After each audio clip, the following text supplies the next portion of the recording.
బొల్లారంలో 56 లక్షలకే gated కమ్యూనిటీలో 2 BHK flat. Just call. నమస్తే, welcome to మనం టీవీ. కొరియోగ్రాఫర్ జానీ మాస్టర్ మీద కేసు నమోదైంది. లైంగికంగా వేధింపులకు గురి చేశాడు కొన్ని సంవత్సరాలుగా అంటూ యువతి ఫిర్యాదు చేసింది. 2017లో జానీ మాస్టర్కు పరిచయం అయింది. 2019లో తన టీంలో పెట్టుకున్నాడు. అప్పటి నుంచి కూడా ఈ హెరాస్మెంట్ అనేది కొనసాగుతుందని చెప్పి కంప్లైంట్ పేర్కొంది. ఆ తర్వాత ఎఫ్ఐఆర్ కూడా నమోదైంది. 376 అలాగే 506 అలాగే 323 ఈ సెక్షన్స్ కింద కేసు కూడా నమోదైన పరిస్థితి కనిపిస్తుంది. దీని మీద ఇండస్ట్రీకి సంబంధించి కూడా చాలామంది మాట్లాడుతూ ఉన్నారు. ముఖ్యంగా ఝాన్సీ తర్వాత తమ్మారెడ్డి భరద్వాజ్ వీళ్ళు లైంగిక వేధింపుల పరిష్కార ప్యానెల్ మాట్లాడి కొంత క్లారిటీ ఇచ్చే ప్రయత్నం చేశారు. యువతి స్టేట్మెంట్ను కూడా రికార్డ్ చేసుకున్నారు. తర్వాత విచారణ జరుగుతుంది. ఇటు పోలీసులు కూడా తమ విచారణ చేస్తున్నారు.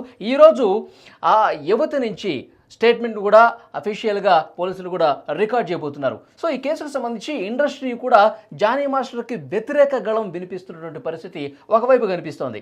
సో మరోవైపు పూనం కౌర్ హీరోయిన్ ఆమె కూడా నిన్న ట్వీట్ చేశారు. జానీ మాస్టర్ ఆ అమ్మాయి మైనర్గా ఉన్నప్పటి నుంచి వేధింపులకు గురి చేశాడు. జానీ మాస్టర్ కాదు, జానీ పాషా అని పిలవండి అని చెప్పి ఆమె కూడా ట్వీట్ చేసింది. ఆ ట్వీట్ తర్వాత మరొక ట్వీట్ కూడా చేశారు పూనం కౌర్. గతంలో నేను డైరెక్టర్ త్రివిక్రమ్ శ్రీనివాస్ మీద కంప్లైంట్ చేశాను మూవీ ఆర్టిస్ట్ అసోసియేషన్లో, కానీ అప్పటి నుంచి కూడా దాన్ని తొక్కిపెట్టారే తప్ప సినిమా పెద్దలు త్రివిక్రమ్ శ్రీనివాస్ను ఎందుకు క్వశ్చన్ చేయలేదు, ఎందుకు పిలిచి మాట్లాడలేదని కూడా ఆమె క్వశ్చన్ చేశారు. ఆ తర్వాత నన్ను రాజకీయంగా చాలా ఇబ్బంది పెట్టే ప్రయత్నం కూడా జరిగిందని చెప్పి పూనం కౌర్ చెప్పిన పరిస్థితి ఉంది. సో ఒకదాని తర్వాత ఒకటి ఈ ఇష్యూ మరింత పెరిగి పెద్దదవుతున్న పరిస్థితి కనిపిస్తుంది. రచ్చలేపుతున్నటువంటి పరిస్థితి కనిపిస్తుంది. మరొక వర్గం కూడా చెప్తా ఉన్నారు ఇది కుట్రపూరితంగా దీనిని తెర మీదకి తీసుకొచ్చారని చెప్తా ఉన్నారు. ఇది ఒక వ్యూహంలో భాగంగా పొలిటికలైజ్ చేసి ఇప్పుడు ఆంధ్రప్రదేశ్ రాజకీయాల్లో జరుగుతున్నటువంటి విషయాలకు సంబంధించి కొంత డైవర్ట్ చేసేందుకు ఇలాంటివి తెర మీదకి వస్తున్నాయని చెప్తున్నారు. సో డైవర్షన్ పాలిటిక్స్ నిజంగానే ఆంధ్రప్రదేశ్లో జరుగుతున్నాయా?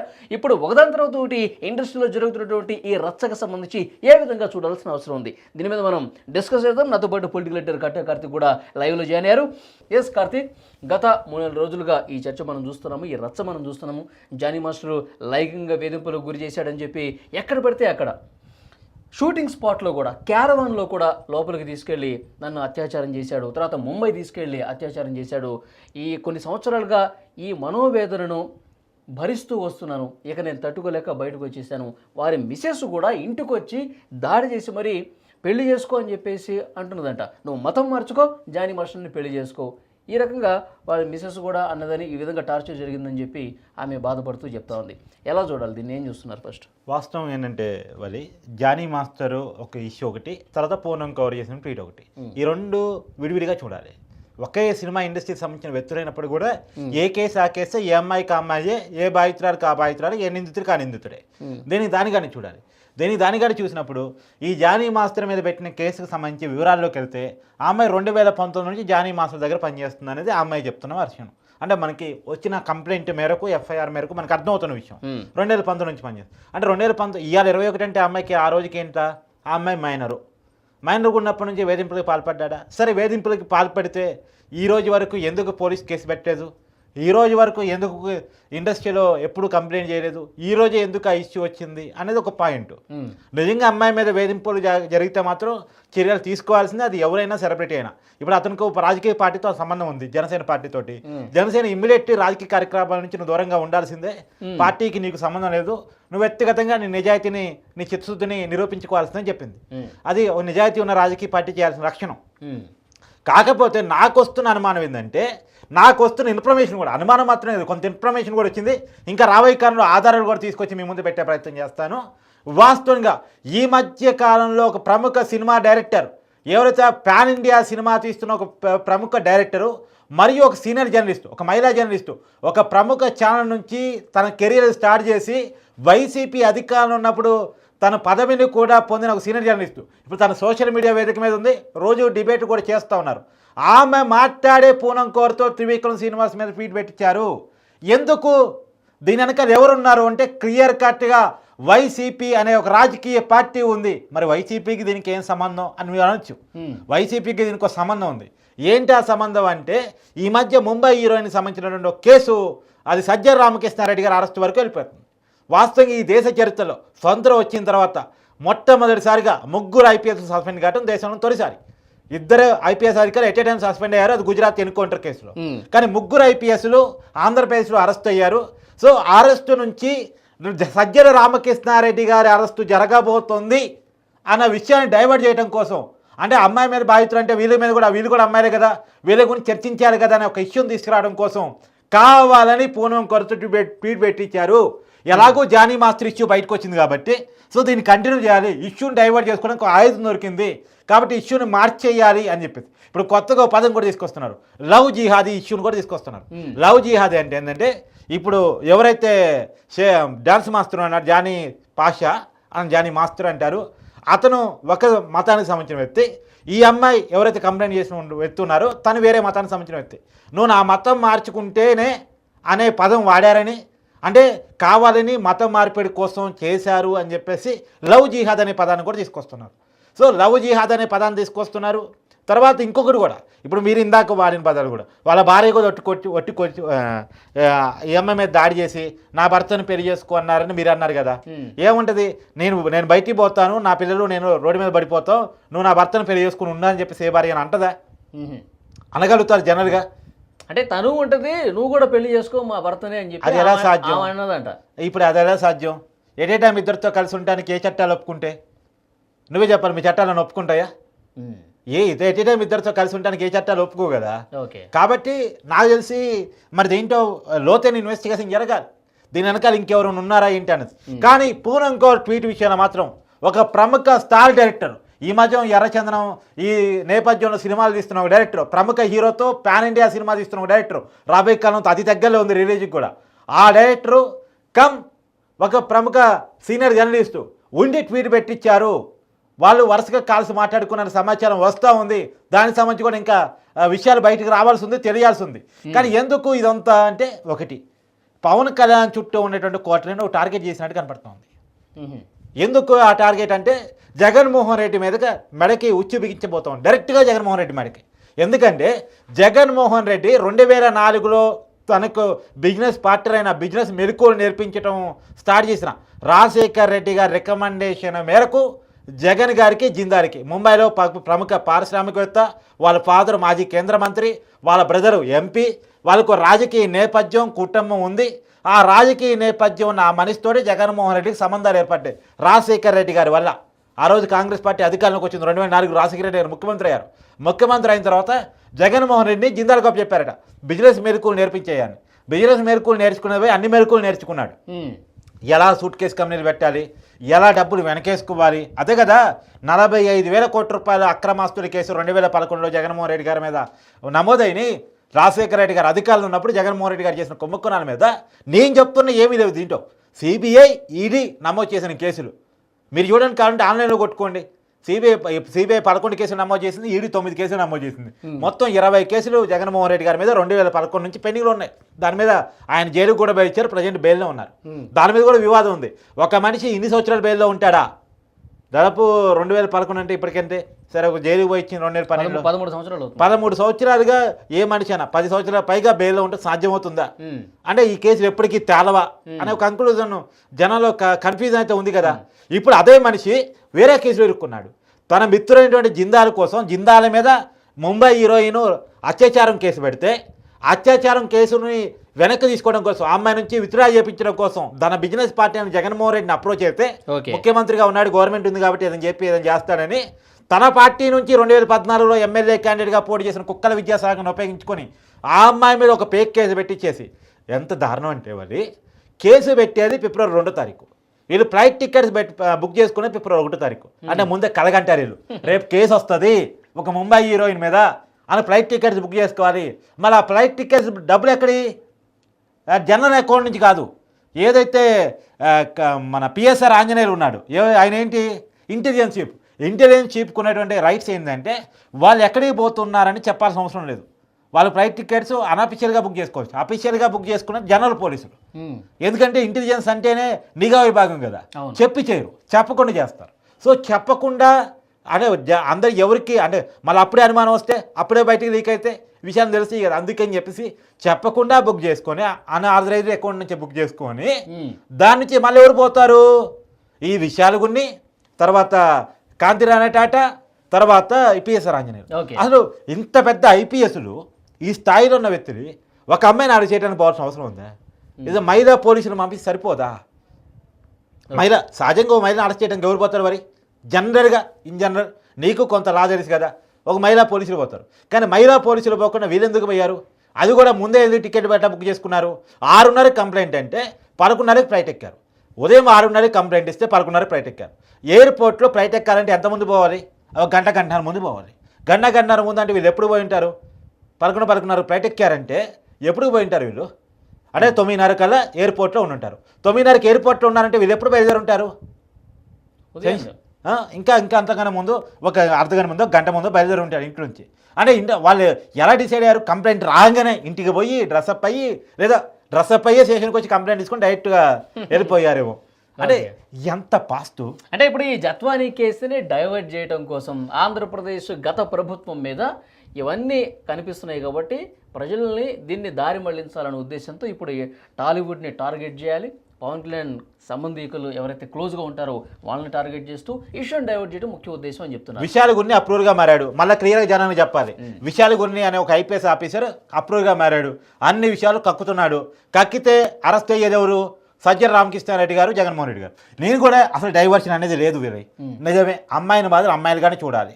నిజమే, ఏ అమ్మాయి బాధ్యత వచ్చినా వాళ్ళని ఇష్యూగా చూడాలి. కానీ ఒక విషయం చెప్తాను ఏంటంటే, నిజమే ఇప్పుడు జానీ మాస్టర్ అరెస్ట్ చేశాడు అమ్మాయిని. ఎవరు? ఒక వ్యక్తి. త్రివిక్రమ్ శ్రీనివాస్ ఒక అమ్మాయిని అరెస్ట్ చేశాడు. ఎవరు? ఒక వ్యక్తి. కానీ ఆంధ్రప్రదేశ్ ప్రభుత్వం సీఎం అనేది ఒక వ్యక్తి, పోలీస్ అనేది ఒక వ్యక్తి, ఒక వ్యవస్థ.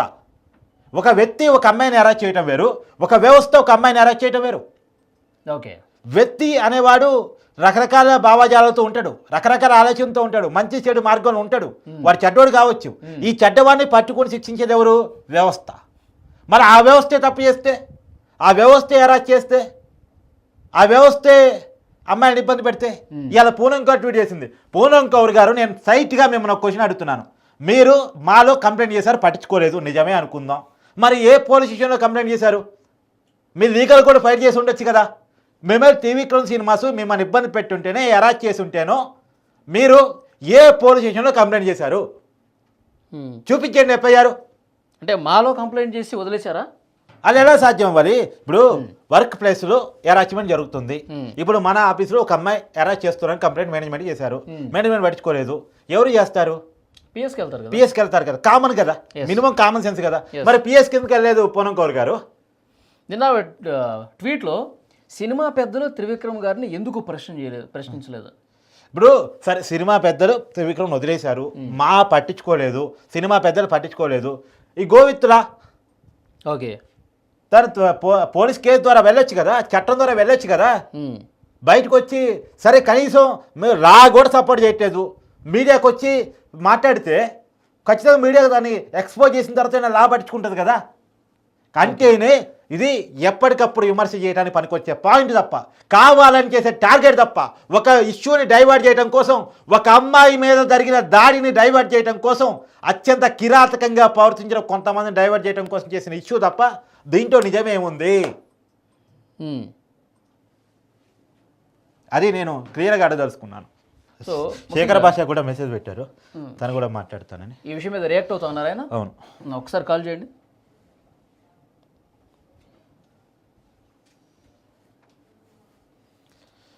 ఫోన్ రింగ్ అవుతుంది.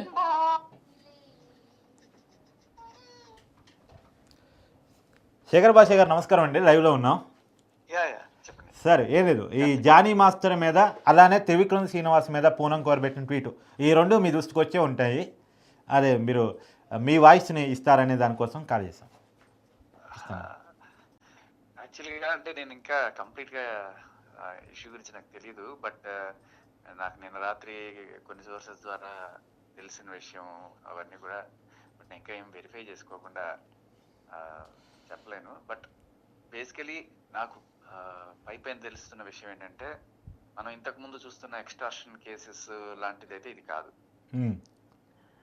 ఇప్పుడు జానీ మాస్టర్ మీద పెట్టిన కేసు ఏదైతే ఉందో, అది ఇంతకుముందు మనం రాజ్ తరుణ్ కేసులోనో లేకపోతే అంతకుముందు మనం చూసిన ఈ అలాంటి మోటివ్ అయితే కనబడట్లేదు. ఎందుకంటే ఆ అమ్మాయి పేరు మీద ఇంతకు ముందు ఏమన్నా మన ఇన్వెస్టిగేషన్ అంటే ఇంతకు ముందు ఏమన్నా ఎవరి మీద ఏమైనా కేసులు పెట్టిందా, ఈ డబ్బుల కోసం ఎలా డిమాండ్ చేసిందా, ఇలాంటివి కనుక్కున్నప్పుడు అలాంటివి ఏమి లేవని తెలుస్తుంది. కానీ ఖచ్చితంగా ఒక పొలిటికల్ మోటివ్స్ అయితే కనబడుతున్నాయి దీంట్లో. అంటే మనిషిని బద్నాం చేయడానికి, లేకపోతే ఒక పొలిటికల్ అడ్వాంటేజ్ కోసము, అంతేగాని ఇది ఎక్స్టార్షన్ కోసం కాదు. బట్ ఏదైనా ఒక మిస్యూజ్ ఆఫ్ సెక్షన్ ఏమన్నా ఉందా దీంట్లో? సరే, అది ఎంక్వైరీ జరగాలి. నిజంగా అమ్మాయి మీద ఏదైనా జరిగితే ఖచ్చితంగా ఎంక్వైరీ జరగాలి. ఇప్పుడు ఇంకోటి ఏంటంటే, ఈ పూనం కోర్ట్ ట్వీట్ని ఎలా చూస్తారు? అంటే జరిగినప్పుడు కాకుండా చాలా రోజుల తర్వాత కదా పెడుతుంది ఆవిడ. అవును. అంటే ఫస్ట్ నుంచి కూడా ఆవిడ కొంతమంది పొలిటికల్ గా ఒక ఆయుధంగా వాడడానికి ట్రై చేస్తున్నట్టుగానే అనిపిస్తుంది. ఇది ఇప్పుడే కదా, లాస్ట్ ఎలక్షన్స్ లో కూడా ఈవిడే ప్రస్తావన రావడం మనం చూస్తూనే ఉన్నాం కదా. అవును. సో అంటే ఇది ఈ ఉమెన్ కార్డ్ అనేది పొలిటికల్ గా కొంతమందిని బద్నాం చేయడానికి కూడా వాడుకోవచ్చు, ఎక్స్టార్షన్ కే కాదు అనేది మనం ఇక్కడ అర్థం చేసుకోవాల్సిన పాయింట్. అంటే మా అనుమానం ఏంటంటే, ఒక ఇష్యూని డైవర్ట్ చేయడం కోసం, అంటే ముంబైకి సంబంధించినటువంటి హీరోయిన్ కేసుని అది డైరెక్ట్గా సజ్జల రామకృష్ణారెడ్డి గారికి, ఆంధ్రప్రదేశ్ మాజీ ముఖ్యమంత్రి వర్యులు, వైసీపీ అధినేత, పులివెందుల ఎమ్మెల్యే జగన్మోహన్ రెడ్డి గారి మెడకు చుట్టుకోబోతుంది అనేది డైవర్ట్ చేయడానికి ఒక సినిమా ఇండస్ట్రీలో కొంతమంది టార్గెట్ చేశారా, ఓ పర్టికులర్ సెక్షన్ ఆఫ్ పీపుల్ని టార్గెట్ చేశారా అనేది ఒక అనుమానం. సో ఒకవేళ అంటే అది మనం చెప్పలేం కానీ, బట్ ఇదైతే మాత్రం పొలిటికల్ మోటివ్స్ ఉన్నట్టుగానే కనబడుతుంది ప్రస్తుతానికి. ఒక సర్ఫేస్ చూస్తుంటే కొంచెం డీటెయిలింగ్ కోసం నేను ఆల్రెడీ కొంతమందిని అడిగాను నిన్న. ఇప్పుడు ఇంకో ఇష్యూ కూడా మారుతుంది ఏంటంటే, జానీ మాస్టర్ విషయంలో లవ్ జిహాదీ వాడు కూడా వస్తుంది. ఓకే, మీరు చెప్పేదాకా నాకు తెలియదు అది. కానీ ఇవన్నీ కూడా జస్ట్ పొలిటిసైజింగ్ అంతే, ఖచ్చితంగా కాదు. భాష గారు, ఏదన్నా కేసు మీ దగ్గరికి వస్తే చాలా లోతుగా స్టడీ చేసి ఇన్వెస్టిగేట్ చేస్తారు కదా సార్, మీరు ఆధారాలు సంపాదిస్తారు దీంట్లో, మేము చూస్తున్నాం. మీరు అదేంటన్నా మీరు ఇలా తోసేసి తర్వాత కానీ ప్రస్తుతానికి వలియా మాట్లాడేది. హాయ్ వలి, చాలా రోజులు మీతో మాట్లాడి. అవును, ముందుగా మీరు కంగ్రాట్స్, విజయవంతంగా బిగ్ బాస్ పూర్తి చేసుకుని బయటకు వచ్చారు. అదే ఇప్పుడే కదండి బయటకు వచ్చాను, అప్పుడే మళ్ళీ మళ్ళీ ఇన్వెస్టిగేషన్ స్టార్ట్ చేయాలి. మీరు ఇన్వెస్టిగేషన్ స్టార్ట్ చేయాలి. వారం రోజులు కాస్త ఫ్యామిలీతో ఉందాం అనుకున్నా.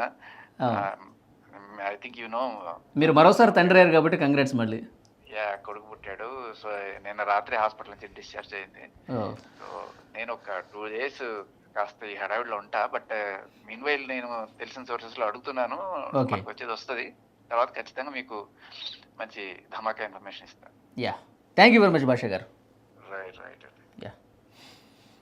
అది కార్తీక్, మొత్తానికి అయితే ఈ కేసుకు సంబంధించి మీరు అంటున్నట్టు పొలిటికల్గా కొంత మోటివ్ అయితే చాలా స్పష్టంగా కనిపిస్తుంది. ఒకటి మోటివ్, రెండు డైవర్షన్. అవును, డైవర్షన్ అయితే క్లియర్. మోటివ్ అనేది ఇంకొంత ఆధారాలు బయటకు రావాల్సి ఉంది. ఇప్పుడే ఇష్యూ బయటకు వచ్చింది కాబట్టి కొంత ఆధారాలు బయటకు రావాల్సింది. కానీ డైవర్షన్ మాత్రం కనపడుతుంది. డైవర్షన్ మాత్రం క్లియర్గా కనపడుతుంది. ఒక సెక్షన్ ఆఫ్ మీడియా, ఒక సెక్షన్ ఆఫ్ పార్టీ, ఒక సెక్షన్ ఆఫ్ పీపుల్ ఇష్యూని ముందుకు పెట్టి చేయడానికి అయితే ప్రయత్నం చేస్తున్నారు. ఓకే, మనకి కాల్స్ కూడా వస్తూ ఉన్నాయి. ఒక కాల్ వచ్చింది, ఇంతకుముందు మీరు భాషా గారితో మాట్లాడుతున్న కాల్ వచ్చింది, మళ్ళీ ఒక కాల్ వచ్చింది. హలో అండి. చెప్పండి సార్. నమస్కారం అండి. నమస్తే. హలో, చెప్పండి, వినిపిస్తుంది, చెప్పండి. ఇది మనం లేవా సార్? అవునండి. లైవ్ అండి? లైవ్లో ఉన్నారు, చెప్పండి సార్. ఏం లేదండి, ఇప్పుడు మేము జరుగుతున్నా, మేము ఇంటర్వ్యూ చూస్తున్నాం కూడా. అది ఇవన్నీ కుట్ర అనిపిస్తున్నాయండి మాకైతే. కుట్ర అంటారా? అంటే ఏ రకమైన కుట్ర అనుకుంటున్నారు మీరు? అదే మీరు చెప్పిన పాయింట్ పట్టుకుంటే, ఇప్పుడు ఆ ఏక మ్యాటర్ ఉందో దాన్ని పక్కకు జరపాలనుకుంటున్నామనిపిస్తుంది. ఇప్పుడు ఏపీ పాలిటిక్స్లో కొంత గత ప్రభుత్వం మీద అన్ని విషయాలు వెలుగులోకి వస్తున్నాయి కాబట్టి మీడియాలో అవి కనిపించకుండా చేయాలి కాబట్టి ఏదైనా బయటికి వేరే వార్త దాన్ని మర్చిపోయి ఇప్పుడు ఈ ఇష్యూని పట్టుకొని వేలాడడం అంతే.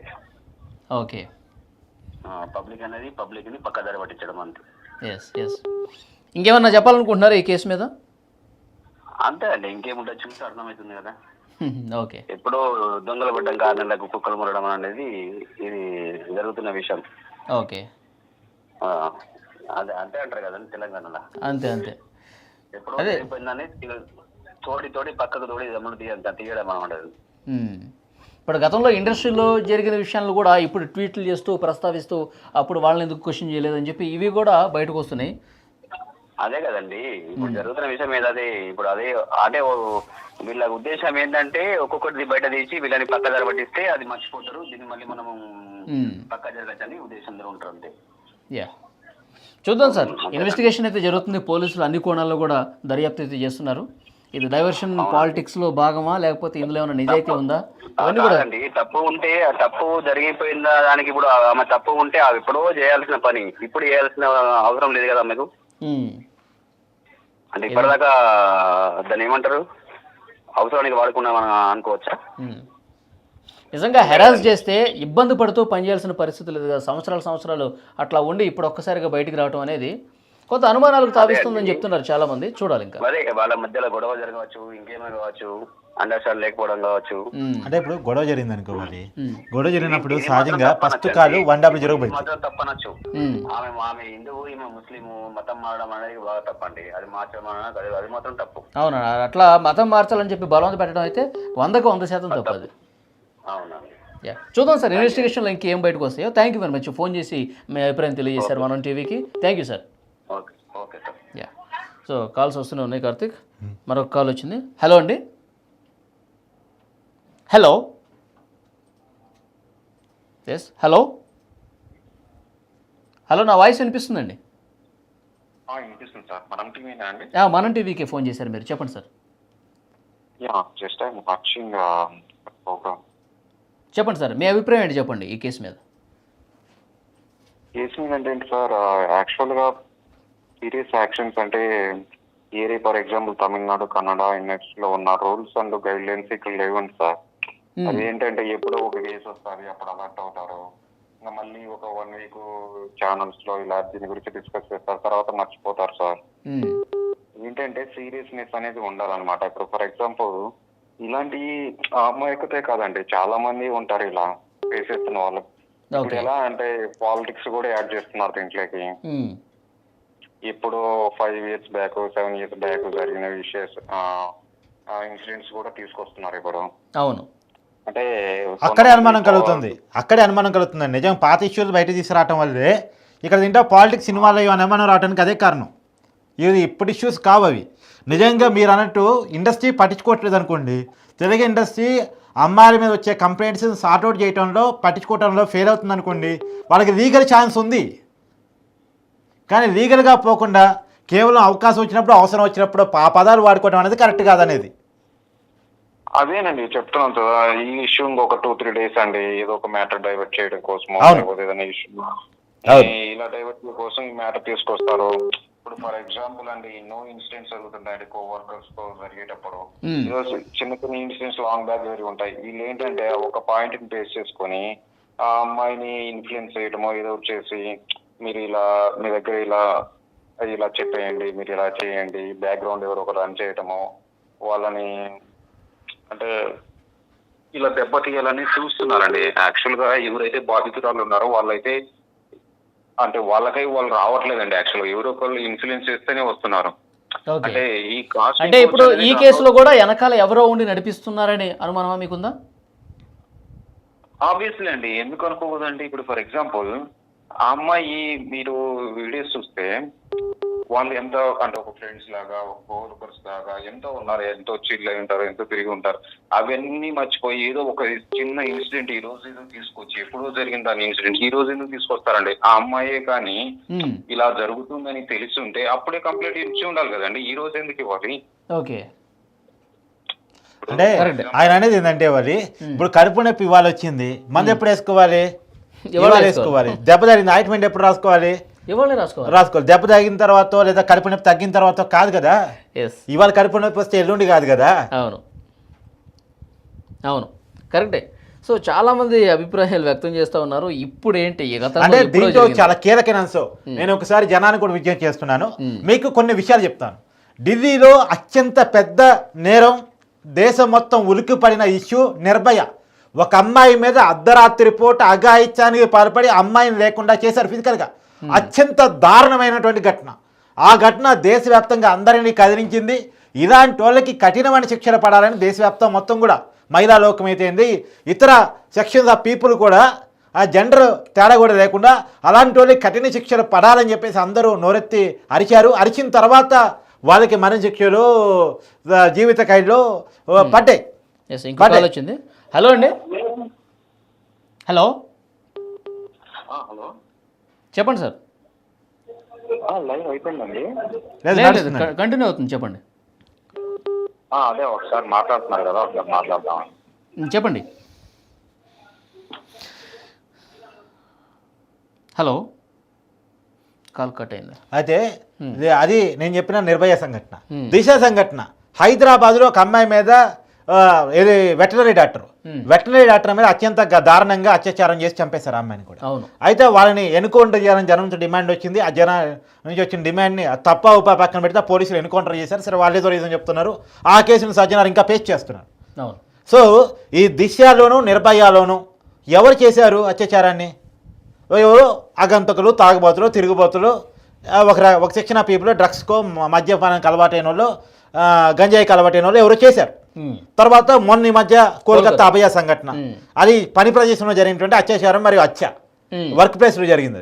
సరే, బయటోడు ఎవడో వచ్చాడు వాడు చేశాడని చెప్పి ఇప్పటికైతే కేసు పెట్టారు. కానీ ఇప్పటికీ అనుమానం ఏంటంటే బయటోడు కాదు ఆ కాలేజీలో చేయించారు, కావాలని చేయించారు, ప్లాన్గా చేయించారని మనకు అర్థమవుతుంది. ఇప్పుడైతే కాలేజీ మాజీ ప్రిన్సిపాల్ జనం నినాదాలు చేసిన తర్వాత అరెస్ట్ చేశారు. కానీ ఈ 3 కేసుల్లో వ్యక్తులు చేశారు. వ్యక్తులు ఒక అమ్మాయి మీద అఘాయిత్యాన్ని పాల్పట్టు అమ్మాయిని చంపేట చేశారు. కానీ ఇక్కడ ముంబైలో ఒక పారిశ్రామికవేత్త మీద అత్యాచారం కేసు పెట్టేందుకు ఒక వ్యవస్థ, ప్రభుత్వ యంత్రాంగాన్ని, చట్టాన్ని వాడుకొని ఆ అమ్మాయి మీద అఘాయిత్యాన్ని పాల్పడింది. అంటే ఆ 3 కేసుల్లో వ్యక్తులు పాల్పడ్డారు, వ్యక్తులు శిక్షలు పడుతున్నాయి. 2 కేసుల్లో పడ్డాయి. 2 కేసుల్లో అంటే నిర్భయ చట్టం కూడా వచ్చింది దేశంలో. దిశ యాటి పెట్టారు కదా ఏపీలో. అవును.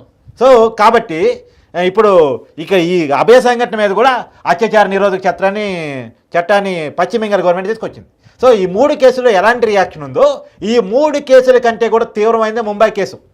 ముంబై హీరోయిన్ మీద చేసింది ప్రభుత్వమే. సహజంగా ఎవరు పట్టుకుంటారండి? అఘాయిత్యాన్ని పాల్పడితే ఎవరు పట్టుకుంటారు? దోషులను పట్టుకునేది ఎవరు? ప్రభుత్వమే. స్పందించాల్సింది ప్రభుత్వం, పట్టుకోవాల్సింది పోలీసులు కదా. కానీ ఇక్కడ పోలీసులు ఉపయోగపడి ప్రభుత్వమే అమ్మాయి మీద అరాచకానికి పాల్పడితే దాన్ని ఎవరు శిక్షించాలి? అంతిమంగా ప్రజలు శిక్షించాలి. నేనన్న ప్రజల్ని నిర్భయాలో స్పందించారు, దిశలో స్పందించారు, లేదా అభయాలో స్పందించారు. ఏది ఉరిది ఏమన్నారు, ఎన్నుకొంటది ఏమన్నారు, కఠినమైన శిక్షలు ఉండాలన్నారు, చట్టాలు మారాలన్నారు. కానీ ఒక ప్రభుత్వమే, ఒక పెద్దలే ఆ అమ్మాయిని కాపాడాల్సిన పెద్దలే అమ్మాయిని అరాచ్ చేస్తే దాని మీద ఎలాంటి శిక్షలు పడాలి? అంతకన్నా ఎక్కువ పడాలి కదా. ఎన్నుకొంటారు ఏమంటారా, ఉరిది ఏమంటారా, అంతకంటే ఎక్కువ శిక్షలు ఉండేలా చట్టాలను మార్చమంటారా? ఇది జనాలకు వదిలేయాలి. అంటే ఈ విషయాలు బయటకు వస్తే, సభ్య సమాజం స్పందిస్తే, జనం నుంచి ఇలాంటి డిమాండ్లు వస్తే, ఎందుకంటే నిర్భయాలు చూశారు, దిశలు చూశారు, అభయాలు చూశారు, జనం నుంచి తిరుగుబాటు వస్తే కేసులు ఎలా మారిపోతాయో. కాబట్టి ఈ విషయం మీద కూడా జనం తిరుగుబాటు రాకుండా జనం మైండ్ని డైవర్ట్ చేయడం కోసం ఇంకోటి ఏంటంటే సెలబ్రిటీ జీవితాల మీద కంప్లైంట్ వస్తే కాల్ వచ్చింది. హలో సార్, నమస్కారం సార్. మనం టీవీ అండి. ఎస్, మనం టీవీకే చేశారు సార్. చెప్పండి సార్. నేను నెల్లూరు జిల్లా నుంచి లారీ డ్రైవర్ సార్. చెప్పండి. చిన్న మీ విశ్లేషణ బాగుంటుంది, మీ పక్కన ఉన్న సార్ ఇంకా బాగుంటుంది.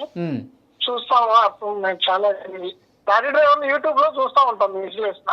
ఓకే. ఇప్పుడు మొన్న కడపలో మీటింగ్ జరిగింది సజ్జల జనరల్ గారిను జగన్మోహన్ రెడ్డి గారు. ఓకే. ఆ మీటింగ్ మీద కొంచెం సార్ని విశ్లేషణ చేయమను. చిన్న లాజిక్ ఒకటి కనబడుతుంది. ఓకే. అక్కడ ఇండస్ట్రీ పెట్టాలంటే సజ్జల జనరల్ గారికి ఒక ప్రాబ్లం ఉంది. ఆ ప్రాబ్లం సాల్వ్ అయితే అక్కడ ఇండస్ట్రీ వస్తుంది, కడప స్టీల్ ప్లాంట్ వస్తుంది అని ప్రసంగించారు. ఓకే. ఆ విషయం జనాలకి ఎవరికి అర్థం కావట్లేదు. ఆ ప్రాబ్లం ఏంటనింది మీరు చాలా వ్యాలిడ్ పాయింట్ బయట తీశారండి. చాలా వ్యాలిడ్ పాయింట్ బయట తీశారు. నిజానికి ఇప్పుడు ఈ కాలర్ చెప్పింది చాలా వ్యాలిడ్ పాయింట్. నేను ఇది గతంలో కూడా వీడియోలో చెప్పాను. కడపలో స్టీల్ ఫ్యాక్టరీ కోసం జిందాల్ 8,800 కోట్లు, మళ్ళీ రిపీట్ చేస్తున్నా 8,800 కోట్ల రూపాయలు పెట్టుబడి పెడతానని మాట వరుసకి చెప్పాడు. ఆ మాట వరుసకు చెప్పిన పని కోసం చేసిన పని ఏంటంటే ఒక అమ్మాయి మీద చేసిన హెరాస్మెంట్ని తప్పించుకోవడానికి, తన మీద పెట్టిన కేసుని తప్పించుకోవడానికి ప్రభుత్వం ఒక అమ్మాయి మీద హెరాస్ చేస్తే ఎలా ఉంటుంది అనేది ఈ మొత్తం ముంబై హీరోయిన్ కేసు. ప్రభుత్వమే ఒక అమ్మాయి మీద హెరాస్ చేస్తే ఎలా ఉంటుంది అనేది ముంబై హీరోయిన్ కేసు. నేను చెప్తుంది కూడా అదే. చెప్పండి. ఒక మాజీ సీఎం గారు తన నియోజకవర్గ ప్రజల్ని ఎంత దారుణంగా మోసం చేశారంటే తన జిల్లా ప్రజల్ని. అవును ఈ మీటింగ్ అవును ఈ మీటింగ్ ఇకపోతే జానీ మాస్టర్ గారి గురించి చెప్పాలంటే ఆయన లారీ క్లీనర్ కానించి పైకి వచ్చినాడు. అవును. ఆయన అన్నదమ్ములతో పైకి వచ్చినాడు కాదు. ఉమ్. అతను చేశాడంటే ఆ వృత్తిలో ఎలాంటి లోపాలు జరుగుతున్నాయో మనకు తెలియదు. ఉమ్. కానీ ఇప్పుడు ఎందుకు వచ్చింది? ఎప్పుడో 7 సంవత్సరాల క్రితం రేపు చేస్తే ఇప్పుడు బయటపడింది. ఆంకేం బయటపడిందో ఏమో అర్థం కావట్లా. ఎక్కడ 5 సంవత్సరాల నుంచి ఏమో కూడా తెలియదు. వాళ్ళిద్దరు అండర్స్టాండింగ్ దేంట్లో తేడా వచ్చిందో. ఒక భార్య ఉన్నాక రెండోసారి పెళ్లి చేసుకోమంటానికి హిందూ చట్టాలు ఏమి ఒప్పుకోవు కదా. అంటే అతను ముస్లిము, అదేలేండి మతాలు ఎందుకు కానీ ఎలా ఒప్పుకుంటారు? ఆ భార్య ఏ భర్తనైనా భర్త తాగుబోతైనా బరాయిస్తుంది కానీ తిరుగుబోతులు మాత్రం బరాయించదు భార్య. అలాంటిది భార్య రెండో పెళ్లి చేయడానికి పూనుకున్నదంటే ఇది నమ్మశక్యం కాదు. ఇది ఫ్యాబ్రికేటెడ్ గా జరిగిపోయే చేసింది వీళ్ళందరూ. ఇప్పుడు మానుమానం కూడా అదే ఒక ఇష్యూని మార్చడం కోసం మీరు అన్నట్టు ఆ కడపలో జగన్మోహన్ రెడ్డికి జిందాల్కి మధ్య జరిగిన సంభాషణ జిందాల్ చాలా క్లియర్గా చెప్పాడు. జగన్మోహన్ రెడ్డికి నాకు 2004 నుంచి సంబంధం ఉంది. రాజశేఖర్ రెడ్డి గారే జగన్మోహన్ రెడ్డి నాకు అప్పచెప్పారు వ్యాపార వాణిజ్య మెలకువలు నేర్పమని అని జిందాల్ నోటితో చెప్పింది. ఒక్కసారి మీరు గూగుల్లో కూడా కొట్టి చూడండి, యూట్యూబ్లో కొట్టి చూడండి. ఆ కడప స్టీల్ ఫ్యాక్టరీ మీటింగ్లో జిందాల్ గారు చెప్పిన మాటలు నేను చెప్పిన కావు ఇవి. అంటేనే వాళ్ళ మధ్య ఉన్న అవినాభ సంబంధం, జిందాల్కి జగన్మోహన్ రెడ్డికి ఉన్న అవినాభ సంబంధం అర్థమవుతుంది. ఇవాళ ఏదో 3 IPS అధికారులను సస్పెండ్ చేశారు. ఏమన్నారు? ఈ గవర్నమెంట్ క్లూ అక్కడి నుంచే దొరికింది. అవును.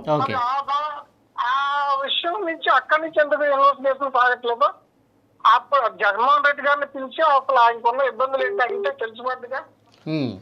జరిగిద్దండి, అది జరిగిద్ది అది జరిగిద్దని ఇవన్నీ మార్చడానికి.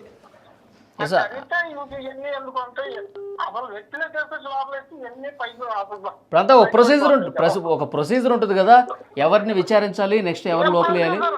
అర్ధరాత్రి మా చంద్రబాబు నాయుడు గారిని తీసుకొచ్చి లోపలేసినప్పుడు అవును, అప్పుడు అంతా చట్ట ప్రకారం పోలేదు కదండి. అప్పుడు చట్ట ప్రకారం పోలేదు. కానీ ఈ ప్రభుత్వం చట్ట ప్రకారం పోతుంది, చట్ట ప్రకారమే శిక్షిస్తుంది. ఎట్లా పోవాలో అట్లా ఎక్కడ ఇబ్బంది లేకుండా పోతుందండి. వాళ్ళ దూకి అరెస్ట్ చేయమని చెప్పలేదు ఎవరు. ముందు అభివృద్ధి, తర్వాత సంక్షేమం, లా అండ్ ఆర్డర్ కూడా అంతే ముఖ్యం సార్. లా అండ్ ఆర్డర్ వల్లే రాష్ట్రంలో కూటమి ప్రభుత్వం వచ్చింది. కరెక్ట్ గా ఉంటుంది. నడి రోడ్డు మీద పవన్ కళ్యాణ్ గారిని ఆపినప్పుడు ఏ చట్టాలు పనిచేసినాయి సార్ చెప్పండి. వైజాగ్ లో పోలీసు వాళ్ళు చేతి మీద కొట్టి అంత ఫ్యాన్ ఫాలోయింగ్ ఉన్న పవన్ కళ్యాణ్ గారిని ఆపినప్పుడు ఏ చట్టాలు ఫాలో అయ్యారు సార్ వీళ్ళందరూ? అవును చెప్పండి.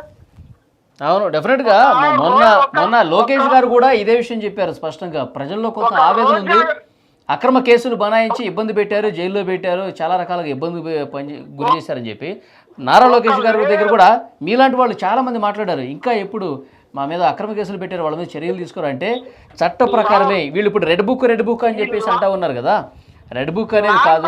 కరెక్ట్ లేకపోతే సంక్షేమ సంగతి, అభివృద్ధి అంటే చంద్రబాబు అంటే అభివృద్ధి నో డౌట్ తీసేయండి, అది ఆయన చేసుకుంటారు. కానీ లా అండ్ ఆర్డర్ కరెక్ట్ లేకపోతే మళ్ళీ అతి దారుణంగా పడిపోయింది ఎన్డీఏ కూటమి. ఓకే.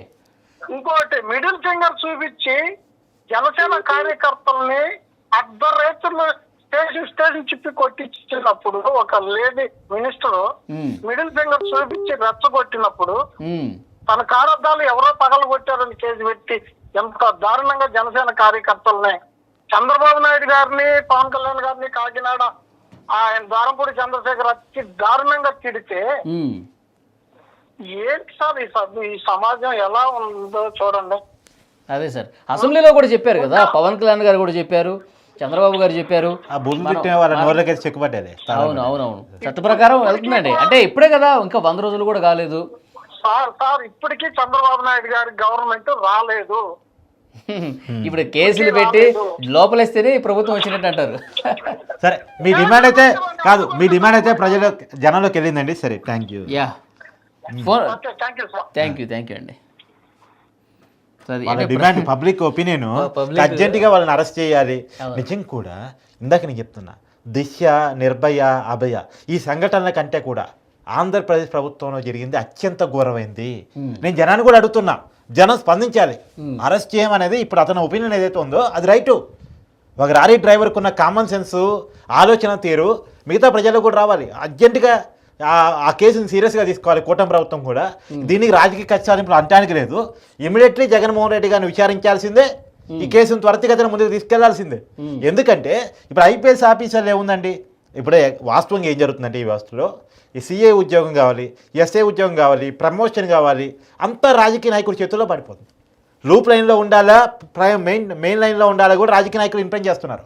ఒక ఎమ్మెల్యే లెటర్ ఉంటేనే అక్కడ ఆ మండలంలో ఎస్ఐ జాబ్ దొరికింది. అంటే ఎస్ఐగా నేను పలానా మండలం కావాలని కోరుకున్నాను అనుకో, అక్కడ లోకల్ ఎమ్మెల్యే నుంచి లెటర్ తెచ్చుకోవాలి. సీఏ ఉండాలనుకో మంత్రి స్థాయి నుంచి తెచ్చుకోవాలి. ఎస్పీ కావాలనుకో ప్రముఖ పెద్ద పెద్ద నాయకుల నుంచి తెచ్చుకోవాలి. సో ఆ పరిస్థితుల్లో ఉన్నాయి వ్యవస్థలు. కాబట్టి వాళ్ళు అధికారంలో ఉన్న రాజకీయ పార్టీ మాట వింటున్నారు. అలా ఉండడానికి వీలేదు. ఖచ్చితంగా రాజకీయ నాయకుల చేతుల్లో అధికారిగానే ఉండడానికి వీలేదు. గతంలో జగన్మోహన్ రెడ్డి గారు, అప్పుడు రాజశేఖర రెడ్డి గారు అధికారంలో ఉన్నప్పుడు జగన్మోహన్ రెడ్డి గారి వల్ల శ్రీలక్ష్మి గారు అని ఒక ఐఏఎస్ ఆఫీసరు, ఇంకా చాలా మంది ఐఏఎస్ ఆఫీసర్ల మీద కేసులు నమోదైనాయి. ఇప్పుడు ఏకంగా పాపం జగన్మోహన్ రెడ్డి గారి పరిపాలనకి 3 ఐపీఎస్ ఆఫీసర్లు బలైపోయారు. మళ్ళీ వాళ్ళ సీనియారిటీ ఒకళ్ళు 1992 బ్యాచ్, ఇంకొకళ్ళు 2004 బ్యాచ్, ఇంకొకళ్ళు 2010 బ్యాచ్ విశాల్ గున్ని. పిఎస్ఆర్ ఆంజనేయుల మీద అంటే చాలా కంప్లైంట్స్ ఉన్నాయంట, కానీ విశాల్ గున్ని మీద మంచి ర్యాంకరు, చాలా అవార్డు విన్నరు. పాపం రాజకీయ పార్టీ ఒత్తిడికి తలొగ్గి చేయటం వల్ల ఇలా అతని లైఫ్ కొలాప్స్ అయిపోయింది. అతని ఐపీఎస్ ఐఏఎస్ కావటం అంటే పుస్తకాలతో తపస్సు చేయటం, కాంపిటీషన్లో యుద్ధం చేయటం. అవును, ఆ పరిస్థితి వాళ్ళు ఎంత కష్టపడితే ఆ లెవెల్కి వచ్చి ఉంటారు, ఎంత చదివితే. ఇప్పుడు ఐఏఎస్ ఐపీఎస్ నుక ఈజీ కాదు, అది అందరికీ సాధ్యమయ్యేది కాదు. లక్షలాది మందిలో కేవలం వేలతో లెక్క పెట్టే కొద్ది మందికి సాధ్యమయ్యే కలది. కానీ ఇలా వాళ్ళ జీవితాలు కొలాప్స్ అయినాయంటే కేవలం ఒక రాజకీయ నాయకుడు చెప్పింది చేయటం వల్ల. వాళ్ళకి ఇష్టం లేకపోయినా బలవంతంగా ఒత్తిడి ఉంటుంది. నువ్వు ఆ సీట్లో చేస్తే ఓకే, లేదా ఆ సీట్లో నువ్వు ఇంకోటి ఉంటాడు, నువ్వు పోయి ఏ టైర్ దొరికాడో టైర్ సార్ అని ధైర్యంగా చెప్పలేడు. సంబంధం లేని పోస్టులు వేసేస్తారు, లూప్ లైన్లో పడేస్తారు. లేదు వాళ్ళ మీద అవసరమైతే ఏదో రాంగ్ కేసులు కూడా పెట్టిస్తారు కావాలంటే, ఏదో రకరకాలు జరుగుతాయి. అందుకే రాజకీయ నాయకులు అంటే ఒక భయంతో కూడిన వ్యవస్థలు, అంటే వాళ్ళు చెప్పినట్టు వింటారు, ఉండేటట్టు ఉంటారు. ఆ పనిలో భాగంగానే వీళ్ళంతా కేసులు ఇరుక్కున్నారు, సస్పెండ్ అయ్యాక వచ్చారు. అంటే దీనికి ఒక పరిష్కారం చూపించాలేమో కార్తీక్. ఎందుకంటే అమెరికాలో FBI అనేది ఒకటి ఉంటుంది. FBIకి ఏంటంటే వాళ్ళు ఈవెన్ దో బైడెన్ ఇంట్లో పోయి సోదాలు చేశారు. బైడెన్ ఇంట్లో పోయి ఎట్లా సోదాలు చేయగలుగుతున్నారు? మరి బైడెన్కి పర్మిషన్ ఎట్లా సాధ్యమవుతుందంటే బైడెన్ తోటి FBIకి సంబంధం లేదు. FBI direct separate investigation. వాళ్ళకు అంటే ప్రభుత్వంతో సంబంధం ఉంటుంది, ఉండదని కాదు, కానీ దానికి ఆర్డర్స్ ఇచ్చేది గవర్నమెంట్ కాదు, అంటే ఈ పర్టికులర్ క్యాబినెట్ కాదు. వాళ్ళకు సపరేట్ ఇండిపెండెంట్ బాడీ ఉంటుంది. ఆ ఇండిపెండెంట్ బాడీలో అపోజిషన్ వాళ్ళు ఉంటారు, గవర్నమెంట్ పార్టీ వాళ్ళు ఉంటారు. ఆ ఇండిపెండెంట్ బాడీ మేధావులు వాళ్ళతో ఉండేటువంటి వాళ్ళు దీన్ని డైరెక్ట్ చేస్తూ ఉంటారు. దీని మీద వచ్చేటువంటి లోతుపాతులు కూడా వాళ్ళు ఎప్పటికప్పుడు చెక్ చేస్తూ ఉంటారు. ఒక ఇండిపెండెంట్ బాడీ FBIకి టీం అప్ చెప్తూ ఉంటుంది. కానీ మనకాడ CBI ఎవరికి రిపోర్ట్ చేస్తుంది? డైరెక్ట్గా కేంద్ర హోంశాఖ రిపోర్ట్ చేస్తుంది. ఇండిపెండెంట్ బాడీ, పేరుకి ఇండిపెండెంట్ బాడీనే, కానీ ఎవరికి? కేంద్ర హోంశాఖ రిపోర్ట్ చేస్తుంది. మళ్ళా ఈడీ ఎవరికి రిపోర్ట్ చేస్తాయి? కేంద్ర హోంశాఖ రిపోర్ట్ చేస్తాయి. పేరుకి కేంద్ర హోంశాఖ సెక్రటరీకే రిపోర్ట్ చేస్తాయి. కానీ కేంద్ర హోంశాఖ సెక్రటరీ ఎవరు మాట వింటాడు? కేంద్ర హోంశాఖ మంత్రిగా ఉన్నటువంటి ఒక పొలిటీషియన్ మాట వింటాడు. అంటే ఇవాళ అమిత్ షా గారు ఉన్నారు ఎగ్జాంపుల్, అమిత్ షా గారి మాటలోనే ఉంటుంది. అమిత్ షా గారి కనుసన్నల్లోనే హోంశాఖ నడిచింది, అమిత్ షా గారి కనుసన్నల్లోనే CBI నడిచింది, ఈడీ నడిచింది. అంటే అమిత్ షా గారు జగన్మోహన్ రెడ్డిని అరెస్ట్ చేయమంటే CBI చేసింది, వదిలేయమంటే వదిలేసింది. పైకి మాత్రం స్వతంత్ర ప్రతిపత్తి సంస్థ అంటారు. అంటే ఆ పరిస్థితి నుంచి మార్పు రావాలి. పోలీసులు కూడా అంటే కేంద్ర హోంశాఖ వాస్తవానికి కదంటే పోలీసు ఎవరికి రిపోర్ట్ చేస్తారు? స్టేట్ హోమ్ సెక్రటరీకి రిపోర్ట్ చేస్తారు. కానీ హోమ్ సెక్రటరీ ఎవరి చేతిలో ఉంటారు? కేంద్ర హోంశాఖ ఎవరి చేతిలో ఉందో ఆ మంత్రి చేతిలో ఉంటారు. ఆ మంత్రి ఎవరి చేతిలో ఉంటాడు? ముఖ్యమంత్రి గారి చేతిలో ఉంటారు. అంటే వాళ్ళు పొలిటీషియన్సే కదా, వాళ్ళ బుర్రలో పాలిటిక్స్ కోసం పనిచేస్తాయి కదా. అవును. ప్రత్యేకించి గతంలో ఇప్పుడు సుచరిత కేంద్ర హోంశాఖ రాష్ట్ర హోంశాఖలో వైసీపీలో పనిచేసిన వ్యక్తి పార్టీ మారబోతుంది. ఆమె చెప్పబోతోంది, నాకు తెలిసి రేపు మాపు స్టేట్మెంట్ ఇస్తుంది. నాకు ఎక్కడ ఇండిపెండెన్స్ లేదు, నా శాఖని ఎక్కడ నిర్వహించలేదు, హోంశాఖ మంత్రిగా నన్ను పెట్టారు, పేరుకు పెట్టారు అంతే. పెత్తనం అంతా ఎవరిది? సజ్జల రామకృష్ణారెడ్డి గారి. సకల శాఖ మంత్రిగా సజ్జల రామకృష్ణారెడ్డి గారే డెసిషన్స్ ఉంటాయి. ఓకే, ఇప్పుడు నిజానికి హోంశాఖ మంత్రికి ఇచ్చే విలువ కూడా వీళ్ళు ఇవ్వలేదు. వీళ్ళు రిపోర్టు సుచరితకో తర్వాత వచ్చిన హోమ్ మినిస్టర్కో చేయలే, వీళ్ళు డైరెక్ట్గా సజ్జల రామకృష్ణారెడ్డి గారికే. ఇప్పుడు ఎవరండి సజ్జల రామకృష్ణారెడ్డి? సీఎంకి సలహాదారు మాత్రమే, అతనేం మంత్రి కాదు, అతను ఎమ్మెల్యే కాదు, ఓ ప్రజాప్రతినిధి కాదు, ఈవెన్ ఎమ్మెల్సీ కాదు. మరి ప్రభుత్వం మొత్తం ఇట్లా గుప్పిట్లో పెట్టుకుని మంత్రులు కూడా ఆయనే కలిసేవాళ్ళు, ఎమ్మెల్యే కూడా ఆయనే కలిసేవాళ్ళు. మంత్రులకి ఇంపార్టెన్స్ లేదు, ఎమ్మెల్యేలకు ఇంపార్టెన్స్ లేదు, మొత్తం జగన్ అండ్ కోటరీ. సజ్జల రామకృష్ణారెడ్డి గారి పరిస్థితులన్నీ చెక్క పెడతా ఉంటారు. ఎందుకు సజ్జల రామకృష్ణారెడ్డికి ఏ అర్హతతోటి వీళ్ళతో రివ్యూ చేస్తాడు? ఒక సీఎం సలహాదారు, ఇంతకుముందు కూడా చాలామంది సలహాదారులను చూశారు జనాలు. కేవీపీ రామచంద్రరావు గారు రాజశేఖర రెడ్డి గారి దగ్గర సలహాదారుగా ఉండేవాడు. డైరెక్ట్ రివ్యూలు చేస్తాడా? రివ్యూ చేసే అధికారం ఉంటుంది. ఏ శాఖకి ఆ శాఖ మంత్రికి రివ్యూ చేసే అధికారం ఉంటుంది, లేదా సీఎంకి రివ్యూ చేసే అధికారం ఉంటుంది, ఆ శాఖకు సంబంధించిన సెక్రటరీకి రివ్యూ చేసే అధికారం ఉంటుంది.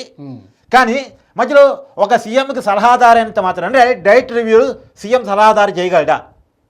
కానీ చేశాడు సజ్జల రామకృష్ణారెడ్డి. అంటే చట్టం నడవలేదు, భారత రాజ్యాంగం నడవలేదు.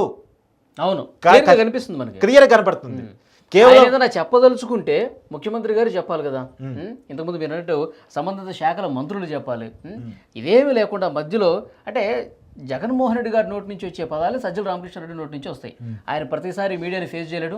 ఏదైనా మీడియాని ఫేస్ చేసి మీడియా ఏదైనా క్వశ్చన్ చేస్తే నెక్స్ట్ టైం మాట్లాడుకుందాం అంటారు, ఈ టైం లేదంటారు. అదే 36 మందికి సంబంధించి మా మీద పెద్ద ఎత్తున హత్యాకాండ జరిగింది. కూటమి అధికారంలోకి వచ్చిన తర్వాత ఢిల్లీలో ధర్నా చేశాడు. 36 మంది మీద జరిగిందా సార్, మరి వాళ్ళ పేరు చెప్పండి అంటే టైం లేదు, no comment. Very lengthy question. అది కాబట్టి దీన్ని ఎక్కడ మనం ఫేస్ చేయలేం కాబట్టి సజ్జల గారితో మాట్లాడిస్తే అయిపోతుంది. కానీ నా బాధ ఏంటంటే తను తప్పించుకోవడం, తను చేసింది ఒక అమ్మాయి మీద అరాచ్మెంట్, తను చేసింది ఒక అమ్మాయిని ఇబ్బంది పెట్టడం, ఆ దాన్ని తప్పించుకోవడం కోసం ఇతర అమ్మాయిని ప్రొవోక్ చేసి ట్వీట్లు పెట్టడం లేదా ఇంకోటో చేస్తున్నాడు చూసారా, అక్కడ బాధ అనిపిస్తుంది. అమ్మాయిని వాడుకుంటున్నాడు. ఇంకా జగన్మోహన్ రెడ్డి గారు అమ్మాయి కార్డుని ప్లే చేస్తూ తను ఒక అమ్మాయి మీద చేసిన అఘాయిత్యాన్ని దాచుకునే ప్రయత్నం చేస్తున్నాడు చూసారా, ఇక్కడ ఒక బాధ అనిపిస్తుంది. ఈ ట్రాప్లో జనం పడొద్దు. అందుకే ఈ లైవ్ ప్రత్యేకించి పెట్టాను నేను రావడానికి కారణం ఏంటంటే మీ లైవ్లోకి ఈ ట్రాప్లో మనం పడొద్దు. నిజమే, ఒక సెలబ్రిటీ జీవితాల మీద కంప్లైంట్ వస్తే మనకి ఇంట్రెస్ట్ ఉంటుంది. ఇప్పుడు ఇంకొక వ్యక్తి మీద, ఇంకొక కార్తీక్ మీద, వాళ్ళ మీద ఒక ఆరోపణ వస్తే మీకు ఇంట్రెస్ట్ ఉండదు. త్రివిక్రమ్ శ్రీనివాస్ మీదో లేదా ఇంకొక సమ్ డాన్సరు జానీ మాస్టర్ మీదో ఇంకొక వ్యక్తి మీదో కంప్లైంట్ వస్తే సమ్ ఇంట్రెస్టింగ్. సెలబ్రిటీ జీవితాల గురించి తెలుసుకోవాలి, వాళ్ళ జీవితాల్లో ఉన్నటువంటి కష్ట నష్టాలు, బాధలు, వాళ్ళు చేసేటువంటి చిత్కారి పనులు ఇవన్నీ మనకు తెలుసుకోవాలని ఉంటుంది. ఇవాళ బిగ్ బాస్ షో ఎందుకు హిట్ అయింది? సెలబ్రిటీ లైఫ్ స్టైల్ ఏంటి, వాళ్ళు ఎలా ఉంటారు నిజ జీవితంలో అని తెలుసుకోవాలంటే ఒక కుతూహలం ఆ బిగ్ బాస్ షోలో మనం చూస్తూ ఉన్నాం. ఆ షో హిట్ కావడానికి కారణం అదే. కాబట్టి సెలబ్రిటీ లైఫ్ గురించి తెలుసుకోవాలి అందరికీ ఉంటుంది. అందుకనే సెలబ్రిటీ లైఫ్ గురించి ట్వీట్స్, వాళ్ళ మీద కామెంట్స్, వాళ్ళ మీద ఆరోపణలు వస్తే జనం ఇష్యూని మర్చిపోతారు. ఈ ఇష్యూని మర్చిపోవాలంటే ఒక 2-3 సెలబ్రిటీలు వాళ్ళ మీద వాళ్ళు నిజంగా చేసి ఉండనే చేయకపోని, కానీ ఆ ఇష్యూస్ లేవనెత్తితే ఈ ఇష్యూ మర్చిపోతారనే కారణం చేత ఇది ఈ రోజుకి జరిగిన ఇష్యూస్ కాదు. ఇప్పుడు త్రివిక్రమ్ శ్రీనివాస్ మీద పూనం కౌర్ ట్వీట్ పెట్టింది, అది ఏ నాటి ఇష్యూ? లేదు జానీ మాస్టర్ మీద అమ్మాయి కేసు పెట్టింది, ఆ అమ్మాయి చెప్తుంది 2019 నుంచి జరుగుతుందని. ఇది ఈ రోజుకి ఇప్పటికిప్పుడు జరిగిన దాడి కాదు, ఈ రోజుకి జరిగిన అత్యాచారం కాదు. కానీ జగన్మోహన్ రెడ్డిది ప్రభుత్వం మారటం వల్ల ఆ అమ్మాయి ఈ రోజుకి వచ్చి కంప్లైంట్ చేసింది, ఈ రోజుకి మాట్లాడుతుంది. ఆ అమ్మాయికి నోరు వచ్చింది కేవలం ప్రభుత్వం మారటం వల్ల. కాదు సరే, ఇంకోటి కూడా నేను అంటాను, సరే ఇవి నిజాలు కూడా కావచ్చు. త్రివిక్రమ్ శ్రీనివాస్ని నేను సమర్థించాలని కాదు, లేదు జానీ మాస్టర్ని సమర్థించాలని కాదు, కానీ వీళ్ళని ఎంక్వైరీ చేయాలి, శిక్షించాలి నిజం ఉంటే మాత్రం. కానీ వీళ్ళ వ్యక్తులు, కానీ ఇక్కడ ఒక వ్యవస్థ సీఎం హోదాలో చట్టాలను తొంగలోకి, చట్టాలని అనుసరించి, రాజ్యాంగాన్ని అనుసరించి పరిపాలన చేస్తానన్న వ్యక్తి చట్టాలను తొంగలోకి, రాజ్యాంగాన్ని పక్కన పెట్టేసి తన ఇష్టం వచ్చినట్టు చేసి, సహజంగా ఇందాక మళ్ళీ చెప్తున్నాను, ఒక అమ్మాయికి ఇబ్బంది వస్తే పోలీసు ఓడిపోయి రక్షించాలి, ప్రభుత్వం స్పందించాలి. కానీ ప్రభుత్వమే ఒక అమ్మాయి మీద దమనకాండకు పాల్పడితే, కేసులు పెడితే, కావాలని కక్ష సాధిస్తే, తనకు కావాల్సిన బిజినెస్ మిత్రుల కోసం ఒక అమ్మాయిని అరెస్ట్ చేస్తే దీన్ని ఎలా చూడాలి? ఇది నిర్భయ కంటే, దిశ కంటే, మళ్ళీ చెప్తున్నాను, మొన్న కోల్కతాలో జరిగిన ఇష్యూ కంటే చాలా పెద్ద ఇష్యూ. ఇది జగన్మోహన్ రెడ్డి గారి మెడకు చుట్టుకోబోతుంది. అందుకనే ఈ ఇష్యూ తీసుకొస్తున్నారు. మరి కీలక అనుమానం మాత్రమే ఈ రోజుకి ఇంకా ఆధారాలు రావాల్సింది. కానీ ఇది స్పాన్సర్డ్గా నడుస్తున్నటువంటి విషయాలు అనేది మనకు అర్థమవుతున్న అనుమానాలు. చూద్దాం ఇక నెక్స్ట్ ఏం జరగబోతుంది.